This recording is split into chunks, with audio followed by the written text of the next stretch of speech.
أعوذ بالله من الشيطان الرجيم بسم الله الرحمن الرحيم رب اشرح لي صدري ويسر لي أمري واحلل عقدة من لساني يفقهوا قولي۔ آج کے اس سیشن میں انشاءاللہ تعالی ہم نماز کے احکامات سیکھیں گے۔ اس سے پہلے ہم نے نماز کا مکمل طریقہ سیکھا ہے۔ اب اس تمام طریقے کو سامنے رکھتے ہوئے ہم دیکھیں گے کہ نماز کے کیا احکامات ہیں۔ رسول اللہ صلی اللہ علیہ وسلم نے ہمیں نماز کے احکامات سیکھنے کی خاص ترغیب دلائی ہے، اور نماز کو نبوی طریقے سے ادا کرنے کے لیے ترغیب دلاتے ہوئے آپ صلی اللہ علیہ وسلم نے فرمایا، تم ایسے نماز پڑھو جیسے تم مجھے نماز پڑھتے ہوئے دیکھتے ہو۔ یہ بخاری کی حدیث ہے، اس لیے ہمیں نماز کے احکامات سیکھنے کا خاص اہتمام کرنا چاہیے۔ نماز ایک عظیم عبادت ہے جو مخصوص اقوال اور افعال سے مل کر ایک اعلیٰ شکل اختیار کرتی ہے۔ اہل علم نے نماز کی تعریف یوں کی ہے، نماز کچھ مخصوص اور مقرر اقوال و افعال کا نام ہے جس کا آغاز تکبیر تحریمہ سے ہوتا ہے اور اختتام سلام پھیرنے پر ہوتا ہے۔ یہ اقوال و افعال تین قسم کے ہیں: ارکان، واجبات اور سنن۔ ارکان رکن کی جمع ہے۔ رکن کی یہ اہمیت ہے کہ اگر اسے ارادتاً یا بھول کر چھوڑ دیا جائے تو پوری نماز باطل اور ضائع ہو جاتی ہے، یا وہ رکعت باطل ہو جاتی ہے جس میں رکن چھوٹ گیا ہو۔ واجبات کہتے ہیں کہ اگر واجب عمدن چھوڑ دیا جائے تو جس سے نماز باطل ہو جائے، اور اگر بھول کر رہ جائے تو نماز باطل تو نہیں ہوگی، البتہ سجدہ سہو سے اس کمی کو پورا کیا جائے گا۔ تیسری چیز ہے سنن۔ کسی سنہ کے عمدن یا سہون یعنی جان بوجھ کر یا بھول کر چھوٹ جانے سے نماز باطل نہیں ہوتی، البتہ نماز کی مسنونہ حیت جو ہے اس میں نقص لازم آ جاتا ہے، کیونکہ نبی اکرم صلی اللہ علیہ وسلم نے کامل نماز ادا کی ہے جس میں جملہ ارکان، واجبات اور سنن کو ادا فرمایا ہے، اور امت سے بھی ایسی ہی نماز پڑھنے کا مطالبہ کیا ہے۔ آپ صلی اللہ علیہ وسلم کا ارشاد ہے، صلو کما رأیتمونی اصلی، جیسے کہ ہم نے ابھی پہلے بھی یہ والی حدیث دیکھی، تم ایسے نماز پڑھو جیسے تم نے مجھے نماز پڑھتے ہوئے دیکھا ہے۔ اب دیکھیں کہ نماز کے 14 ارکان ہیں، 14 ارکان جو کہ مندرجہ ذیل ہیں۔ پہلا رکن ہے فرض نماز کے دوران قیام کی استطاعت رکھنے پر قیام کرنا، یعنی اگر کوئی شخص صحت مند ہے اور وہ اس قابل ہے کہ وہ قیام کر سکتا ہے اور اس کو کوئی ایسی بیماری لاحق نہیں ہے کہ جس کی وجہ سے وہ کھڑا نہ ہو سکتا ہو، تو اس کے اوپر فرض ہے کہ وہ نماز کے دوران قیام کرے، کھڑے ہو کر نماز پڑھے۔ دوسرا رکن ہے تکبیر تحریمہ، یعنی اللہ اکبر کہنا۔ اپنی نماز کا آغاز اللہ اکبر سے کرنا۔ تیسرا رکن ہے سورہ فاتحہ کی تلاوت کرنا۔ سورۃ الفاتحہ کے بغیر نماز نہیں ہوتی۔ چوتھا رکن ہے رکوع کرنا۔ رکوع کی کم از کم حالت یہ ہے کہ جھک کر اپنے گھٹنوں کو ہاتھ لگائیں، اور کامل رکوع یہ ہے کہ جھکتے ہوئے کمر کو بھی سر کے برابر سیدھا رکھیں۔ پانچواں رکن ہے رکوع سے اٹھنا۔ چھٹا رکن ہے رکوع سے اٹھ کر سیدھے کھڑے ہونا۔ ساتواں رکن ہے سجدہ کرنا۔ کامل ترین سجدہ یہ ہے کہ پیشانی، ناک، دونوں ہتھیلیاں، دونوں گھٹنے اور دونوں قدموں کی انگلیوں کے کنارے सजदा की जगह पर अच्छी तरह रखे जाएं और कम अज कम सजदा ये है कि हर उज़्व का कुछ ना कुछ हिस्सा जमीन पर जरूर रखा जाए। नंबर 8 है सजदे से उठना और नंबर 9 है 2 सजदों के दरमियान बैठना। इसके लिए सुन्नत ये है कि अपना बायां पांव बिछाकर उसके ऊपर बैठे और दाएं पांव को खड़ा करके किबला रुख करें। नमाज का 10वां रुकन है पूरी नमाज में इत्मीनान, यानी हर फेली रुकन को सुकून के साथ अदा करना। 11वां रुकन है आखिरी तशहुद पढ़ना और 12वां रुकन है तशहुद और दोनों तरफ सलाम के लिए बैठना। 13वां रुकन है दोनों तरफ सलाम फेरना। सलाम से मुराद ये है कि 2 बार अस्सलामु अलैकुम व रहमतुल्लाह कहना दाईं तरफ और बाईं तरफ। और 14वां और आखिरी रुकन है मज़कूरा बाला अरकान में तरतीब का ख्याल रखना, यानी जितने भी अरकान अभी तक हमने देखे हैं उनमें सीक्वेंस कायम रहना चाहिए, तरतीब कायम रहनी चाहिए जैसा कि ऊपर बयान हुआ है। चुनांचे अगर कोई रुकू से कबल जानबूझकर सजदा कर ले तो नमाज बातिल हो जाएगी और अगर भूल कर सजदा कर ले तो वापस जाकर पहले रुकू करे और बाद में सजदा करेगा।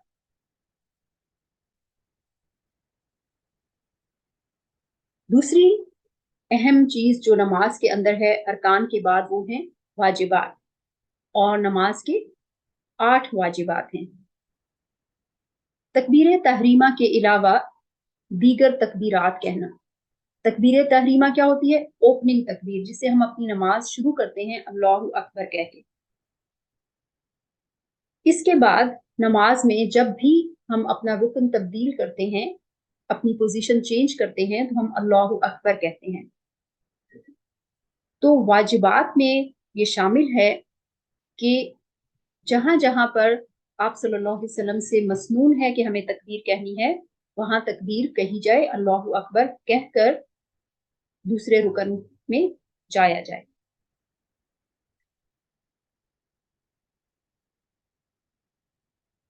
दूसरा वाजिब है रुकू में एक बार सुबहान रब्बियल अजीम कहना। इमाम और मुनफरिद, यानी जब आप इमाम के पीछे मस्जिद में नमाज पढ़ रहे हैं, बाजमात नमाज अदा कर रहे हैं, तो इमाम समी अल्लाहु लिमन हमीदा कहता है। और अगर हम अकेले नमाज पढ़ रहे हैं तो हमें समी अल्लाहु लिमन हमीदा खुद कहना है।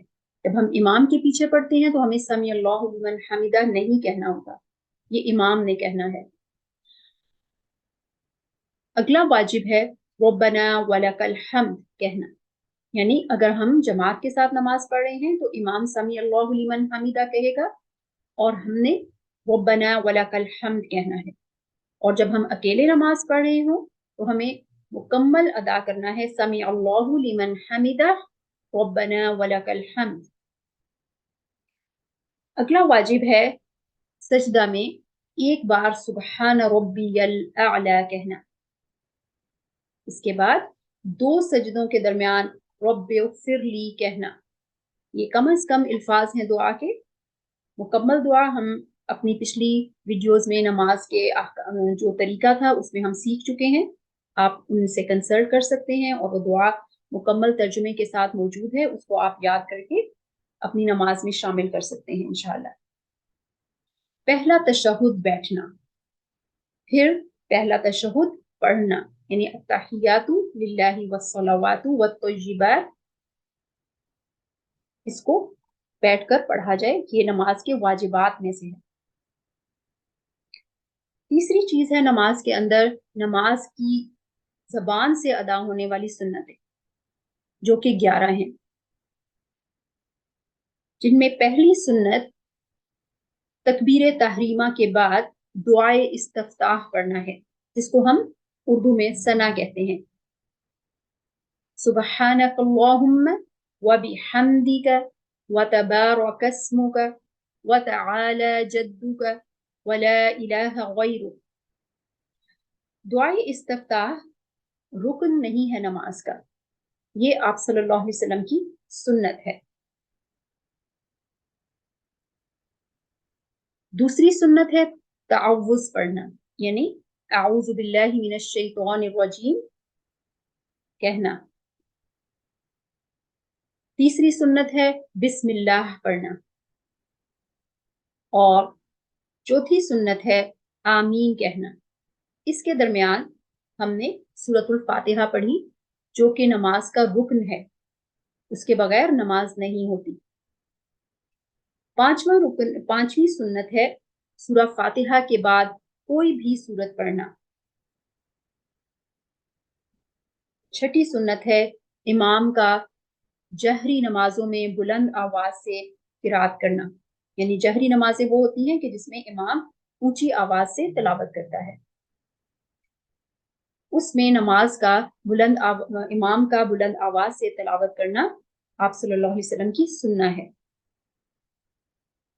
ساتویں سنت ہے مقتدی کے علاوہ دیگر، یعنی امام اور منفرد وہ ہوتا ہے جو خود سے اکیلے نماز پڑھ رہا ہوتا ہے۔ امام اور منفرد نمازیوں کا سمیع اللہ لمن حمدہ کے بعد ملء السماوات وملء الارض وملء ما شئت من شیء بعد کہنا۔ ان الفاظ کے کہنے کے بارے میں صحیح موقف یہی ہے کہ مقتدی کے لیے بھی یہ سنت ہے، یعنی امام کے لیے بھی یہ سنت ہے اور امام کے پیچھے نماز پڑھنے والے کے لیے بھی یہ سنت ہے کہ وہ یہ الفاظ ادا کرے۔ اور اگر ہم اکیلے نماز پڑھ رہے ہیں تو ہم خود بھی اگر یہ الفاظ ادا کرتے ہیں تو یہ آپ صلی اللہ علیہ وسلم کی سنت ہے۔ آٹھویں سنت ہے رکوع کی ایک سے زائد تسبیحات، یعنی دوسری، تیسری اور اس کے بعد والی تسبیحات سنت ہیں۔ ایک دفعہ جب ہم تسبیح پڑھتے ہیں تو ہماری نماز ہو جاتی ہے، لیکن جب ہم 3 دفعہ پڑھتے ہیں تو یہ آپ صلی اللہ علیہ وسلم کی سنت مبارکہ سے ہے۔ 9ویں سنت ہے سجدے کی ایک سے زائد تسبیحات پڑھنا، یعنی ایک دفعہ سبحان ربی الاعلی کہنا،